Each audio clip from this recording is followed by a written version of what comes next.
Hey guys, I'm back again today with an exciting update on Midnight Society's Deadrop. So on August 12th, Midnight Society held a public AMA where the community got to ask some questions and the developers got to answer those. It was about an hour long and I highly recommend going back and watching the whole video. I'll have it linked down below. But all I want to get into today is the gameplay mechanics that were discussed. We're really starting to see what Deadrop's going to turn into. And man, does it have me excited. All right, so the first thing that they discussed was movement. When we think about vertical movement, we're not just thinking strictly, I walk and run and crouch. There's ways that we want the player to be able to pull themselves up to ledges, have an idea, how do I flank that person, get into a good position to take them out. And so that's, when we think of that, it's more in that realm and less about things like, I don't know, jetpacks or stuff like that. It's in-world level design movement stuff that you could do as a person today, but augmented a little bit more from a video game standpoint. So based on what was said, it seems like that the movement's going to be very real life-like. Sounds like there's not going to be any jetpacks or teleporting, any kind of weird stuff that I can think of that's not real life movement. You know, like you're not going to have Titanfall wall running. You're not going to have COD exosuits where you're double jumping and you know, flying way up in the air. Another thing that they announced that day is that they put out a hot patch for Deadrop. They gave us a couple items. You could either have ADS toggled on or off, as well as sprint, and then it also introduced an FOV slider. Whenever Deadrop released, the FOV was very slim, very narrow, and it made it feel pretty sluggish. Now, if you're an FPS gamer, especially if you've played like Warzone, you know that a wider FOV kind of gives you that illusion that you're moving faster. That is definitely what the update did. Now the movement feels pretty quick, a lot quicker than what it was before. Feels like it's really in a sweet spot. By default, right? I'm a combatant in the refiner state. I have no weapon. My movement's going to be slow and tactical, right? And what we need to look at is like, all right, how can we give the player the ability to augment that based on their playstyle? Because there's going to be people in the audience right now who want to stay slow and tactical, right? They're not running gunners. They're like, hey, I'm going to stay slow. I'm going to focus on making sure that I can be the tank of my group. I'm moving through slowly. I'm making methodical decisions. I'm checking my corners. I got my head on a swivel, right? And then there's going to be people who are like, no, I'm Leroy Jenkins it. I'm running in. I'm going fast. I want to move quickly. I want to do whatever quick movements I can do. If there's tactical slide, I'm sliding into that door, right? Like they're not checking their corners, not doing any of that stuff. There's going to be that diversity of playstyle. And I think what we want to do is support those to a degree, right? I don't think, to Quinn's point, I don't think we're ever going to get to the point where people are flying around on jetpacks or like, you know, marathon running around, you know, being crazy. So I think we are definitely, there is a cap to that diversity of playstyles. And I think we definitely fall, if the spectrum is like crazy, super fast gameplay, twitch shooter, and slow methodical, right? I think we definitely fall on this side of the spectrum and are going to stay on that side of the spectrum, but there will be degrees of variability based on the customization of your class or loadout or however we decide to implement that specific customization. A lot of the feedback that we heard and saw, which was expected from variants from the first snapshot, is like, man, we move slow. Like this is a slow movement speed, right? Compared to everything else on the market, and especially for shooters. And as Quinn said, very deliberate, right? Because we think of this as the starting point. Now we are looking at ways, and we've been discussing of like, how do you augment your movement speed, right? And there's been a lot of discussions of like, maybe you do that when you customize your weapon, right? Like maybe it's like, oh, hey, I'm gonna take off this stock and put on this stock, and that gives me 0.2 in this speed, right? Or maybe I replace this grip with this grip, and so, and maybe that carries over to the gear and the stuff that you wear, right? The loot that you're finding. I thought this was pretty interesting. So it sounds like it'll be a lot like Warzone, where you've got that Call of Duty gunsmith, where you can change the stock or the barrel or whatever, and it's gonna kind of augment your movement a little bit. You're gonna be faster if you've got, you know, certain settings on your gun. And if I remember right, in Warzone there was a Mac 10 build that lets you run faster than the train in Verdansk. Sounds like it's not gonna be as extreme, but very similar. Those are some. That's a good question. So internally, we have discussed proximity chat, and that is something that we do want to explore. how do you interact with other players, right? Yeah, there are going to be people that talk trash. Yes. Are there going to be people that don't do that? Yes. There's going to be a whole spectrum in between. But for the style of game we're making, we love that idea of a way for players to have that social aspect, that interactivity, connectedness to other players in the world in a way that's not just, shoot anything that moves. Have those interesting conversations. Hey, you good? You friendly? We good? You gonna do anything? And then the other player on the other line, she's like, no, we're not good. And then she shoots you, right? So those are the kind of things that we definitely want to explore, and that's what proximity chat can give us. So we are looking into it. So proximity chat, yeah, it sounds like that they're working on it. Sounds pretty exciting. I know I've played high player count games where proximity chat was a thing, such as BattleBit, and it can be very chaotic.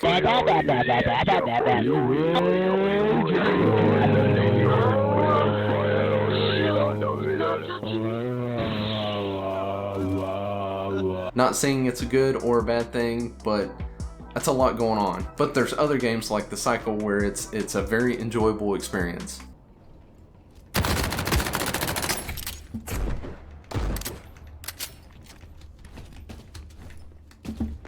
Why are you gonna camp blue window like a bitch, bro? Why can't we just be friends, man? That don't work, you dumb man. You think you got FMJ, ho? Yeah, you better run, you little pussy ass bitch. What, you just gonna watch that to the right, ho? Bitch, I'll smack your ass. I'll f your mama, boy. I'll f your mama if you quit f***ing your mama, boy. You little hoe ass.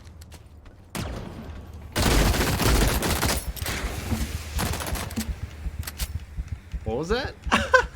So while I do hope that proximity chat is in the game, I do understand the decision. If it turns out to be too toxic, if it turns out to be too much at one time, and they axe it, I get the decision. It'll hurt my heart a little bit, but I get it. If you have a variant guide, and we could talk, I don't want to go too off rails on what the variant guide is, but that is something that we're building every snapshot with art and work in progress stuff of the game. And the back cover of the variant guide is always a tease of what we're trying to do in the future for future snapshots. So if you look at that back cover, there's two variants with very different color visor cortexes, and that tells you like, hey, that's us trying to get to and hint and tease that multiplayer is coming soon, and that's what we are playtesting internally now, and we want to get it out as soon as possible. We try not to make promises here, but we just want to be very transparent on where we're headed, and Snapshot 2 is one that we are working really diligently to try to get some sort of multiplayer element so we can test out the weapons, test out how does it feel to shoot at someone else or to be shot at, how does it feel, like we got to start testing scale of the environments and all those kind of things that are not just you in a shooting range. So for us, these things are just crucial to try to nail down, and we need other players and a server in order to help make that possible. So yeah, PvP, it sounds like it's going to come a lot faster than when I thought it was going to arrive. This is the picture that Quinn refers to in the variant guide. As you can see, there's two guys there, both with different visors, and it sounds like we're going to be shooting each other in the face very, very soon. There's things that will be introduced that they really didn't mention with that. You got to think like TTK. We'll have an idea of what they're thinking the time to kill will be. We'll also get to test things like hitboxes and damage fall off. That'll be interesting. I'm really excited about that. The literal answer is we don't know yet, right? If you asked me today, I would say 100. I want 100 people in that tower as soon as we go, right? How we're building this game in reality, though, is we're going to do whatever like we can get in that feels good, right? And we're going to play test it, and we're going to iterate it, and we'll probably grow from there or shrink from there, right? If we can get 100 players matchmaking into the tower and test it out and see if that's garbage, right? See if it's just too much chaos, then sure, let's do it, right? So for me, like when we've talked about it internally and we're like, oh, hey, like now that we're like moving into multiplayer territory and we're, working on optimizing the dedicated servers and the matchmaking and all of that, how many people are we dropping in the match? My answer is always 100, right? But what I don't want to do is I don't want to give any false expectations that it will stay 100, because it may not, right? Because I am open-minded enough to know that we might drop into that tower with 100 players and it is like, shipment with 100 players, right? And it's like, this is chaos, the wrong kind of fun, right? For what we're trying to do in this tower. I'm glad that they're looking at this player count pretty closely in an extraction-based shooter. We've all just known those to be pretty small player counts in a server at one time. Battle Royale is, of course, that large player count. And something to think about with these large player counts is if, we all hit this tower and we're all kind of bunched up together because it's this high player count. Man, if I put on some high tier loot, some high tier guns and gear that I'm at risk to lose, and then I die in 30 seconds, I'm gonna be pissed. So I'm glad that they're taking it seriously. I'm glad that they're looking at it closely. The refiner states are like hundreds of floors, right? And those floors, collections of floors, are made out of sectors. Now, each of these sectors, if you went through the ARG, if you're an early member of the community, you sort of got a taste of this. But each of these sectors are sort of themed, right? So biomes is a nice way to think about it because some of them are extreme, right? We have exterior ones that are, on the outside of the tower but connected to the tower. So you go out there and you have terrain and hills and lakes and trees and long sight lines. And then a lot of the sectors are inside the tower. And like each of these, even the ones inside, could be like, some are spacious and have very long sight lines, right? And are open areas, but they're still themed around a specific type of environment, right? Maybe it's cold storage, or maybe it's the shopping centers within the refiner states, or maybe it's the industrial area of the refiner states where they're actually refining this dust, right? And exporting it out. It's the shipping department. So each of these will have themes and styles, which translate not just to the visuals of the sector, but it also impacts the gameplay of the sector, right? Some of those are tighter spaces, more CQB. Some of those are sniper alleys with really long sight lines and limited cover. Some of those have environmental hazards, right? Think about cold storage. If that sort of temperature regulator goes down, maybe everybody in that sector is at risk. Another component of these sectors that ties into their theme or their biome is the fact that they will shut down during the course of a session, right? So this entire refiner state is not active for the entire session. So over time, sectors will shut down. And what this does is it forces players to move around the tower. Because I think a common misconception about the verticality of this game is that it's a fight to the top. But it is not, right? Players are moving up and down and around and across this tower throughout the entire section.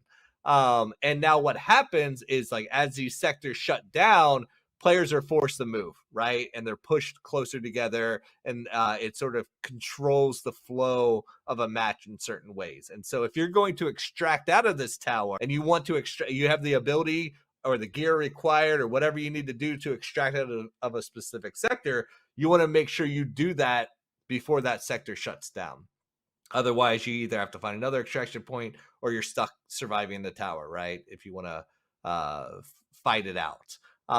And how this is the last point, how those sectors shut down is deeply tied to their theme, right? So for example, the cold storage, maybe that temperature regulator goes out and people freeze to death if they don't get in the tower. Maybe, the other area floods, the other area, releases some sort of AI component that hunts down players.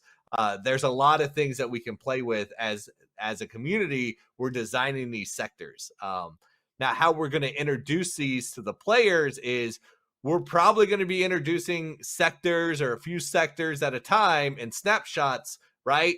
Probably in the white box phase, so that we can focus on player flow and cover points and the really tangible stuff that matters to gameplay, right?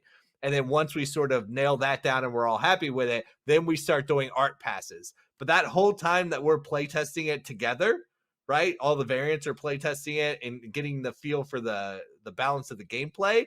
That's our time to talk about the visuals of it. Like, oh, this feels really cool, like if it would be this or if we had this, right? And then that feeds into all the conversations the artists are having. And then over time, we start layering on the visual passes to these sectors. And then by the time we're done, that tower is made up of a diverse collection of environments, both in theme and visuals and threats. So there's a lot of meaty stuff in what Rob says here. Finally, I can explain why there's Jenga here. So when Rob talks about sectors, I feel like it's pretty important to kind of give a visual illustration here. So imagine this is the tower, and all of these little blocks are the sectors. So what Rob is saying is that over time, eventually these sectors are gonna not be accessible anymore.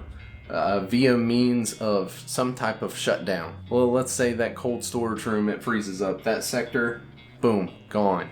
You can't get in there anymore, and whoever's in there, they're dead now. All right, and then let's say another sector, it floods. Then that sector's gone. So as these sectors start to fall and people are pushed together, then you're faced with two decisions. I see two goals in mind. Either you extract while this is going on, you go in, you do maybe one quest, you get one kill, you get out. Or you have the goal of surviving the tower as Rob mentions it. What I'm hoping, this is just a theory, but I'm hoping as these sectors kind of start to dissipate, that eventually there will be one sector left. And you will be essentially in a battle royale mode where last person standing wins, and then they're able to extract from there once everybody is eliminated. That's my hope, at least. I don't know if that's going to happen. That's just me thinking out loud. So, think of a battle royale, but you're able to extract as these sectors are falling off. I think that is awesome. That is such an innovative idea. I'm really excited to see what happens there. Anyway, I just wanted to make kind of a short video to talk about the gameplay mechanics and what was discussed there. There's plenty more that they discussed. Please go to Midnight Society's YouTube and watch their video in full length, and you'll really get a really good picture of what this game is going to come out to be. Those guys over there are doing some awesome work. Very excited for the future, as you can tell. Obviously, there's going to be plenty more content to come.